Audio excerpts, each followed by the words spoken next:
আজকে আপনাদের তৈরি করে দেখাচ্ছি বাঙালিয়ানা স্বাদে ঘরোয়া মশলায় ফুলকপি দিয়ে রুই মাছের ঝোল। একদম সহজভাবে ঘরোয়া মশলা দিয়ে আজকের এই রেসিপিটি আপনাদের সাথে শেয়ার করছি। আশা করি আপনাদের সবার ভালো লাগবে। আসসালামু আলাইকুম, welcome back to my channel টুসনস মম কিচেন। কাছে কিংবা দূরে, দেশ বা দেশের বাইরে যে যেখান থেকে আজকে আমার রেসিপিটি দেখছেন, আশা করি সবাই ভালো আছেন। যেহেতু ফুলকপি দিয়ে আজকে রুই মাছের ঝোলটা তৈরি করছি, তাই প্রথমে আমরা ফুলকপিটা ভেজে নিব। আমি চুলায় একটি হাঁড়ি বসিয়ে সামান্য একটু তেল দিয়ে নিয়েছি। এখন এখানে দিয়ে দিচ্ছি ফুলকপি। 3টে আলু আমি পাতলা করে এরকম টুকরো করে রেখেছিলাম, সেটা দিয়ে সামান্য একটু হলুদ দিয়ে কিছুক্ষণ ভেজে নেব। ফুলকপি রান্নার আগে যদি আপনি সামান্য একটু হলুদ দিয়ে তেলে ভেজে নেন, তাহলে ফুলকপির যে এক্সট্রা কাঁচা গন্ধটা থাকে সেটা কিন্তু চলে যায়। আর ফুলকপিটা ভেজে রান্না করলে কিন্তু খাবারের টেস্টটাও বহুগুণ বেড়ে যায়, খেতে খুবই ভালো লাগে। তবে ফুলকপিটা ভাজার ক্ষেত্রে অবশ্যই খেয়াল রাখতে হবে চুলার আঁচটা কিন্তু মিডিয়ামে রাখতে হবে। ফুলকপিগুলো যদি পুড়ে যায় তাহলে কিন্তু খেতে ভালো লাগবে না। আমি প্রায় এটা 4 থেকে 5 মিনিট সময় নিয়ে খুব ভালোভাবে ভেজে নিয়েছি। আমার এটা ভাজা হয়ে গেছে। এখন আমি এটা নামিয়ে সাইডে রেখে দিচ্ছি।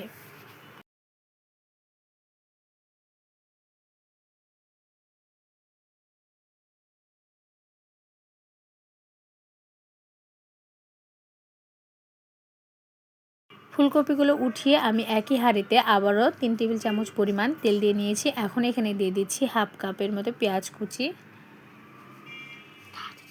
8 থেকে 10টি কাঁচামরিচ আমি মাঝখান দিয়ে চিড়ে নিয়েছি, আর দিয়ে দিচ্ছি হাফ চা চামচ পরিমাণ আস্ত জিরা।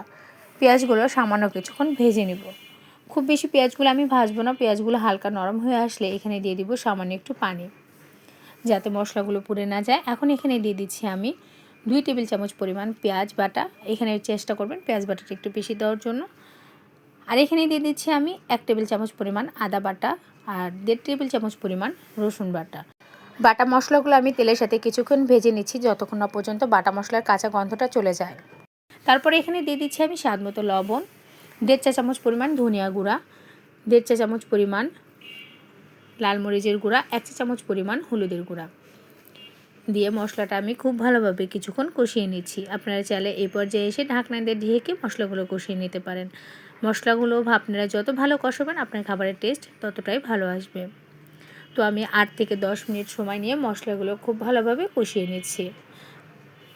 যখন মশলা থেকে এরকম তেল ছেড়ে দিবে, ওই পর্যায়ে এসে বুঝে নেবেন আপনার মশলাটা কষানো হয়ে গেছে। আমার এটা কষানো হয়ে গেছে। এখন আমি এখানে দিয়ে দিচ্ছি যে আমি ফুলকপি আর আলুটা ভেজে রেখেছিলাম, সেটা দিয়ে দিলাম। এখন এখানে মশলাগুলো কষানোর জন্য দিয়ে দিচ্ছি 1 কাপ পরিমাণ গরম পানি। পানিটা দিয়ে আমি কপিগুলোর সাথে খুব ভালোভাবে মিশিয়ে নিচ্ছি। এখন এখানে দিয়ে দিচ্ছি বেগুন আর সিম। আমি বেগুন আর সিমগুলো আগে থেকে কেটে ধুয়ে রেখেছিলাম, সেটা দিয়ে দিলাম। আপনারা চাইলে কিন্তু বেগুন আর সিমটাও হালকা একটু তেলে ভেজে নিতে পারেন। তো আমি আজকে আর এই সবজিগুলো ভাজছি না, আমি শুধু ফুলকপি আর আলুটাই ভেজে নিয়েছি। আর আমি এগুলো ভাজা ছাড়াই দিয়ে দিচ্ছি। আমার একে একে বেগুন আর সিমগুলো দিয়ে দেওয়া হয়ে গেছে। এখন সব কিছু আমি আবারও একটু মিশিয়ে নিচ্ছি। এখন ঢাকনা দিয়ে ঢেকে আমি 5 থেকে 7 মিনিট পর্যন্ত সবজিগুলো কষিয়ে নেব। মাঝে অবশ্যই ঢাকনাটা খুলে একবার নেড়ে দিতে হবে। আমি প্রায় 7 মিনিট পর ঢাকনাটা উঠিয়ে নিচ্ছি। সবজিগুলো কিন্তু প্রায় কষানো হয়ে গেছে। এখন আমি আবারও একবার একটু নেড়ে দিচ্ছি।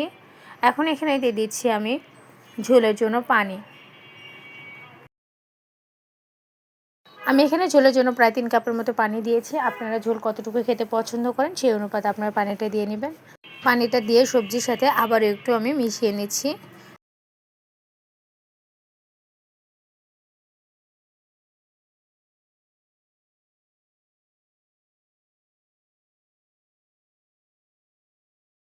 এখন এখানে দিয়ে দিচ্ছি রুই মাছ। আমি রুই মাছগুলো আগে থেকে লবণ হলুদ মরিচ দিয়ে মাখিয়ে ভেজে রেখেছিলাম, সেটা একে একে দিয়ে দিলাম।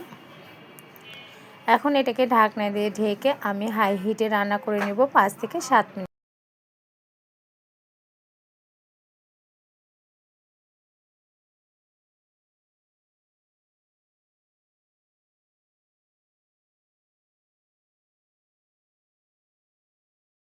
প্রায় 7 মিনিট পর ঢাকনাটা উঠিয়ে নিচ্ছি।